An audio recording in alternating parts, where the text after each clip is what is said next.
সিলেট ঢাকা মহাসড়কের বেহাল দশা নিয়ে আরও আলোচনার জন্য সিলেটের সড়ক ভবন থেকে সরাসরি যুক্ত হচ্ছেন সহকর্মী ইকরামুল কবির। তার সঙ্গে আছেন সড়ক ও জনপথ বিভাগের নির্বাহী প্রকৌশলী আমির হোসেন। সরাসরি যাচ্ছি তার কাছে। ইকরাম, ধন্যবাদ। আমি এই মুহূর্তে আছি সিলেটের সড়ক ভবনে। আমার সাথে যুক্ত হয়েছেন সিলেটের সড়ক ও জনপথ বিভাগের নির্বাহী প্রকৌশলী আমির হোসেন। আমি আপনাকে ধন্যবাদ জানাচ্ছি এবং কৃতজ্ঞতা জানাচ্ছি আমার সাথে সংযুক্ত হওয়ার জন্য। আপনাকে আমাকে বলবেন, এই যে বেহাল দশা সিলেট ঢাকা জাতীয় মহাসড়কে, এই অবস্থা থেকে বা এই ভোগান্তি থেকে জনগণ কিভাবে একটু ভালো অবস্থায় যেতে পারবে? প্রথমে আমি সময় টিভিকে ধন্যবাদ জানাচ্ছি আমাকে আমন্ত্রণ জানার জন্য, এবং সময় টিভির যারা দর্শকবৃন্দ আছে তাদেরকে ধন্যবাদ জানাচ্ছি। আর ঢাকা সিলেট, আপনারা জানেন ঢাকা সিলেট এখন একটি মহাপরিকল্পনার মাঝে দিয়ে যাচ্ছে, এবং ঢাকা সিলেট যে 209 কিলোমিটার আছে, সেই 209 কিলোমিটার প্রায় 16,918 কোটি টাকা ব্যয়ে একটি 4 লেন করার প্রকল্প গ্রহণ করা হয়েছে।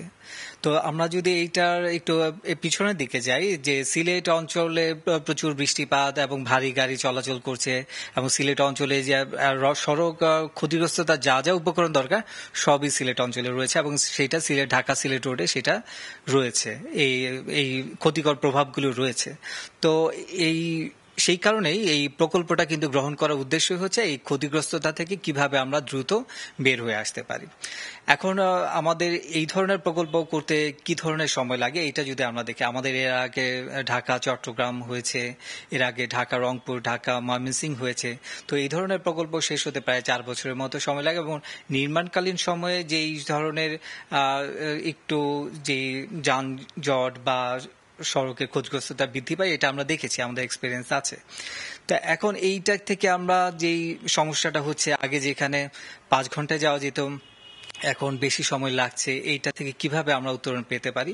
তো এইটা হচ্ছে যে আমাদের নির্মাণকালীন সময়ে কিছুটা মিনিমাম রক্ষণাবেক্ষণ কিন্তু করা হয়, এবং যেই যানজটটা তৈরি হচ্ছে সেটা আপনারা জানেন, এটা 2 লেনের সড়ক, এবং এই 2 লেনের যে কোনো একটা লেন যদি বন্ধ হয়ে যায় তাহলে কিন্তু যানজট তৈরি হচ্ছে। কিন্তু আমাদের তো এই মাঝে দিয়েই কাজটা করতে হবে, এমন না যে এই 2 লেনের বাইরে গিয়ে আমরা নতুন লেন তৈরি করে আমরা কাজটা করতে পারছি।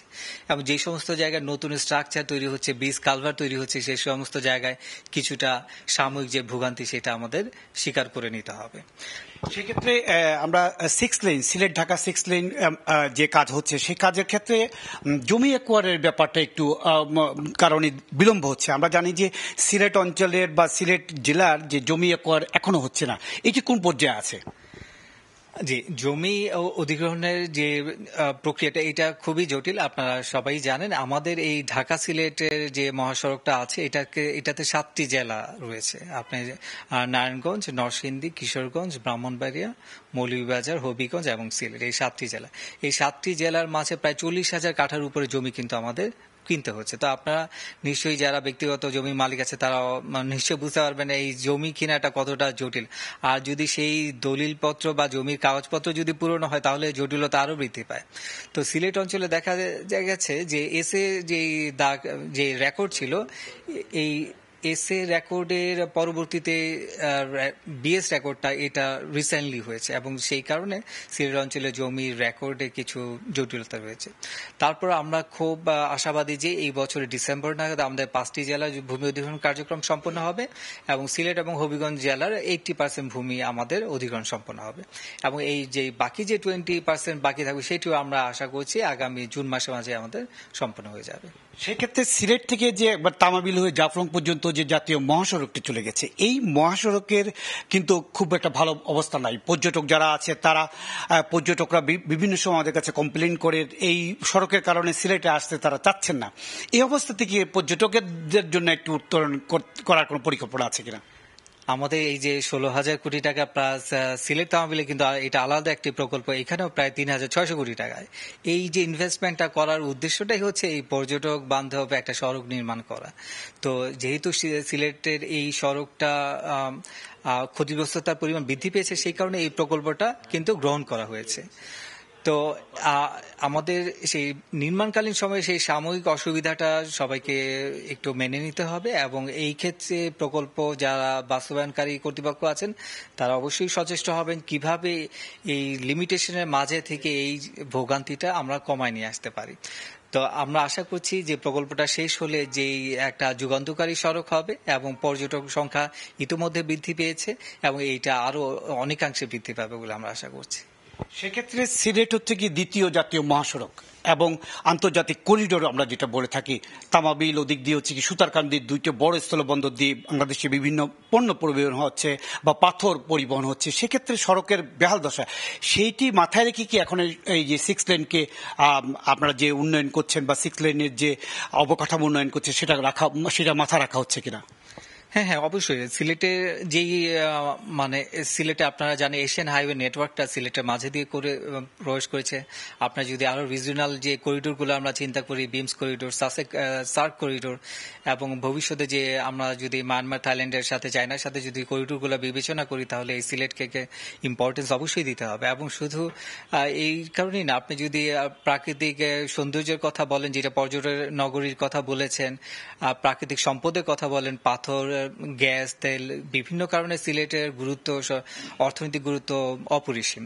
তো এই গুরুত্ব বিবেচনায় কিন্তু এই প্রকল্পগুলো গ্রহণ করা হয়েছে। শুধু এই দুইটা প্রকল্প না, এর সাথে সিলেট সুতারকান্দি প্রকল্প যেটা 4,000 কোটি টাকার উপরে প্রকল্প গ্রহণ করা হয়েছে, এবং আপনারা জানেন ভোলাগঞ্জে বা পাথরের যে পাথরবাহী গাড়িগুলোর জন্য একটা বাইপাস সড়ক প্রকল্প গ্রহণ করা হয়েছে, সেটাও প্রায় 770 কোটি টাকার প্রকল্প। সিলেট জেলার কেন্দ্রিক যেই প্রকল্পগুলো আছে সেটার পরিমাণ কিন্তু অনেক, কিন্তু আমরা এই সময় একটা নির্মাণকালীন সময়ের মধ্যে দিয়ে যাচ্ছি বলে আমরা মনে হচ্ছে ভোগান্তিটা আমরা দেখছি, কিন্তু আলটিমেট গোলটা কিন্তু আমাদের এই ভোগান্তিগুলো থেকে বের হয়ে আসে। সেই কারণে সেই ইনভেস্টমেন্ট প্ল্যানগুলো তৈরি করা হয়েছে, এবং যেই প্রকল্পগুলো আছে সামগ্রিকভাবে সেই প্রকল্পগুলো যদি বাস্তবায়ন করা সম্ভব হয়, সিলেটের আগামী 20 বছরে যে আমাদের নেটওয়ার্ক প্ল্যানিং, সেই নেটওয়ার্ক প্ল্যানিং এর আওতায় এই সমস্ত পর্যটন, অর্থনৈতিক গুরুত্ব, যে প্রাকৃতিক পর্যটন গুরুত্ব, এই সমস্ত গুরুত্বগুলো অবশ্যই এগুলি সমাধান হয়ে আসবে।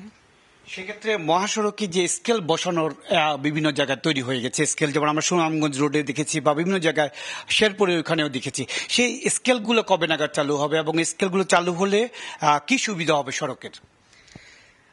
আমরা তো সবাই বুঝতে পারি যে অতিরিক্ত যা ভারবাহী যে ট্রাকগুলোর কারণে সড়কের ক্ষতিগ্রস্ততা বৃদ্ধি পায়, এবং সেই ক্ষতিগ্রস্ততার পরিমাণটা সাধারণত অনেক গুণ হয়, যে 2 গুণ বৃদ্ধি পেলে প্রায় এটার 16 টাইমস এটার ক্ষতিগ্রস্ততা বৃদ্ধি পায়। তো এই সমস্ত জায়গাতে এই ট্রাকগুলো কিন্তু সিলেট থেকে অরিজিনেট হচ্ছে এবং এইটার ডেস্টিনেশন কিন্তু সারা বাংলাদেশে। তো যাতে সারা বাংলাদেশ, সিলেট সহ সারা বাংলাদেশের রাস্তাঘাটগুলো আমাদের যে ইনভেস্টমেন্টটা রিস্ক ফ্রি থাকে, ইনভেস্টমেন্টটা সিকিউর থাকে, সেই কারণে এই যে স্কেলগুলো বসানো। তো এই স্কেলগুলোর একটা যেটা জটিলতা হচ্ছে, আমাদের পাথরের কোয়ারি কিন্তু কয়েকটা জায়গায় এবং পোর্টটা কয়েকটা জায়গায়। এই পোর্টগুলো আমরা একসাথে, তাদের দাবি হচ্ছে, সিলেটবাসীর দাবি হচ্ছে একসাথে এই পোর্টগুলোতে স্কেলগুলো চালু করা। তা নাহলে এই স্কেলগুলো চালু করার সাথে সাথে পাথরের মূল্য বৃদ্ধি পাবে, পরিবহন খরচ বৃদ্ধি পাবে স্বাভাবিকভাবেই, কারণ যেই পাথরটা তারা 600 টন পাথর নিচ্ছে একটা ট্রাকে, সেটা আর নিতে পারবে না 2 এক্সেলে, তারা এটা কমায় নিয়ে আসতে হবে। সেই ক্ষেত্রে অবশ্যই পরিবহন ভাড়া বৃদ্ধি পাবে। এই সমস্ত বিবেচনায় আমাদের যে সমস্ত স্কেলগুলোকে আমরা একই স্ট্যান্ডার্ডে এবং একইভাবে আমরা চালু করতে চাচ্ছি, এবং একই সাথে তো এর মাঝে আমাদের কিছু স্কেল আমরা পর্যায়ক্রমিকভাবে চালু করব, এবং এই ব্যাপারে প্রশাসনের সাথে আমাদের ইতিমধ্যে আলাপ হয়েছে, এবং আমরা সেই আমাদের এক্সেল লোড নীতিমালাও আমাদের ইতিমধ্যে ফাইনাল হয়ে গেছে। তো এই বিষয়ে আমাদের আরো 2টা এক্সেল লোডের নির্মাণ কার্যক্রম চলছে। ঢাকা সিলেট প্রকল্পের আওতায় একটা স্কেল লোড হবে, এবং সেই স্কেলগুলো আমরা চালু করতে পারলে আমাদের এই অতিরিক্ত যে ভারবাহী ট্রাকগুলো এটা হয়তো বা চলাচল করতে পারবে না, এবং তখন সড়কের ক্ষতিগ্রস্ত বা রিস্কের জায়গা থেকে আমরা মিটিগেট করতে সমর্থ হব। আমরা দেখেছি অনেক জায়গায় খানাখন্দ আপনারা ইট বসিয়েছেন, সেই ইট না বসিয়ে সেখানে কি ঢালাই করা বা আপনাদের যে বিটুমিন দিয়ে সেই জায়গা সংস্কার করা কি যায় কিনা? আপনারা এইটুকু দেখেছেন যে ইট বসিয়ে আমরা করেছি।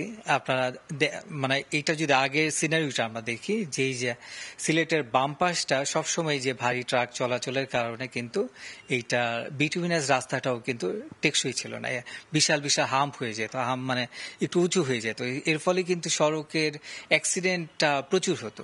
কিন্তু যখন এর পরবর্তীতে আমরা দেখলাম যে যে এই জায়গাগুলোতে আমরা যদি এইচপিপি সলিং করি, এটা হতে পারে যে এটার সিএনজি বা ছোট যেগুলো গাড়িগুলো আছে যেটার শক অ্যাবজর্ভার গুলো মানে কম, অ্যাবজর্ভিং ক্যাপাসিটি কম, তাদের ক্ষেত্রে একটু সমস্যা, বাট ভারী গাড়িগুলো কিন্তু চলতে পারে এবং অ্যাক্সিডেন্টটা থেকে আমরা কিন্তু রেহাই পাচ্ছি। এবং আপনারা যদি রিসেন্ট যে ডেটাগুলো দেখেন, আমাদের সড়ক নিরাপত্তার ডেটাগুলো বা অ্যাক্সিডেন্টের ডেটাগুলো দেখেন, দেখবেন সিলেটের অ্যাক্সিডেন্ট কিন্তু আমরা প্রায় 50% নামিয়ে আনতে সমর্থ হয়েছি।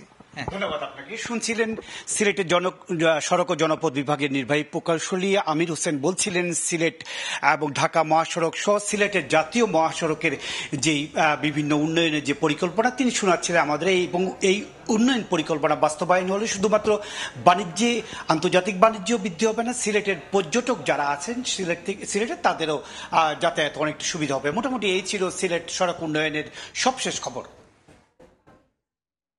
সরাসরি যুক্ত ছিলাম সিলেটে।